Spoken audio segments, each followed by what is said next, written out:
1917-2017, côté canadien. C'est tout de suite perçu par les soldats canadiens comme une victoire à eux. Ils sont sous commandement britannique, sous le commandement du général Byng, mais c'est eux qui ont bâti ce succès. Et ils vont donc exiger, dans les semaines qui suivent, d'être commandés pour la première fois par un général canadien, ce qui sera le cas du corps expéditionnaire à partir du mois de juin 1917.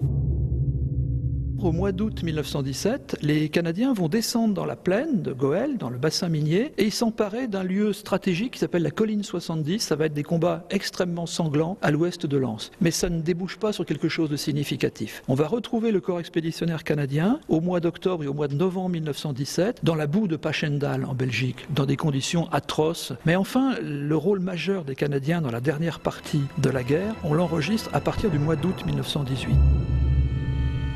Au mois d'août 1918, les troupes alliées, britanniques, canadiens, français, australiens, arrêtent l'offensive allemande devant la ville d'Amiens. Ça veut dire que jamais les Allemands n'iront plus loin. Et s'amorce à ce moment-là une contre-attaque générale qui va durer 100 jours. Et pendant 100 jours, ils vont repousser les forces allemandes vers la frontière belge, puis vers la frontière allemande. Et les Canadiens, dans cette période, ont joué un rôle majeur, notamment en traversant ce qu'on appelle le canal du Nord. C'était un canal qui était resté à sec, à l'est d'Arras, qui avait été transformé en ligne de défense. Là, les troupes canadiennes vont avoir des pertes très élevées. Et on suit sur la carte des cimetières de la Commonwealth War Grave Commission la mort des combattants canadiens jusqu'au 11 novembre, puisque le 11 novembre 1918, ils sont à Mons en Belgique, là où la guerre a commencé 5 ans plus tôt.